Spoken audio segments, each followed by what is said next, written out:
Magandang araw. Sisimulan ko na magbawas ng timbang ngayon kaya tsaa lang yung iniinom ko. Pero syempre yung mga anak ko bawal pong mag-diet kaya pasta po yung niluto ko para sa kanila. Mac and cheese na naman po yung linuto ko kasi paboritong paborito po nila yan.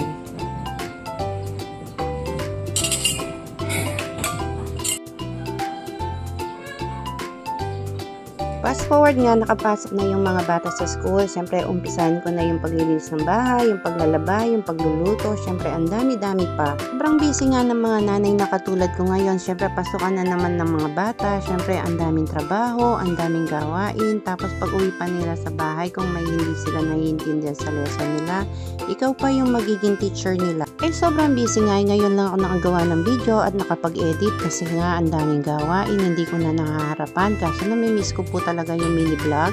Tan ko nang manipis yung kurtina namin kasi po yung dating nakalagay ay ang bigat-bigat po. Tapos po ang kapal-kapal nun kaya hindi po mapasok yung araw.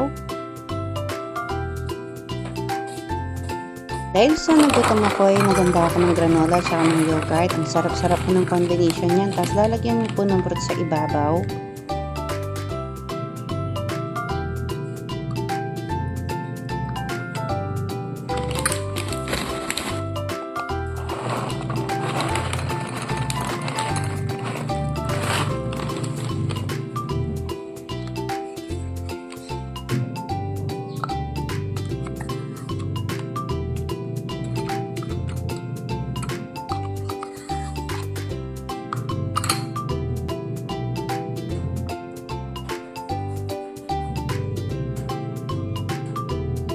Yung pagkain ko nga ng almusal sa umaga ay parang me time na rin. Kaya habang kumakain ako ay nanonood ako ng paborito kong teleserye. Hilig kasi ako sa pag-organize, paglilinis ng bahay, tsaka pagluluto. Kaya ganun yung pinapanood ko.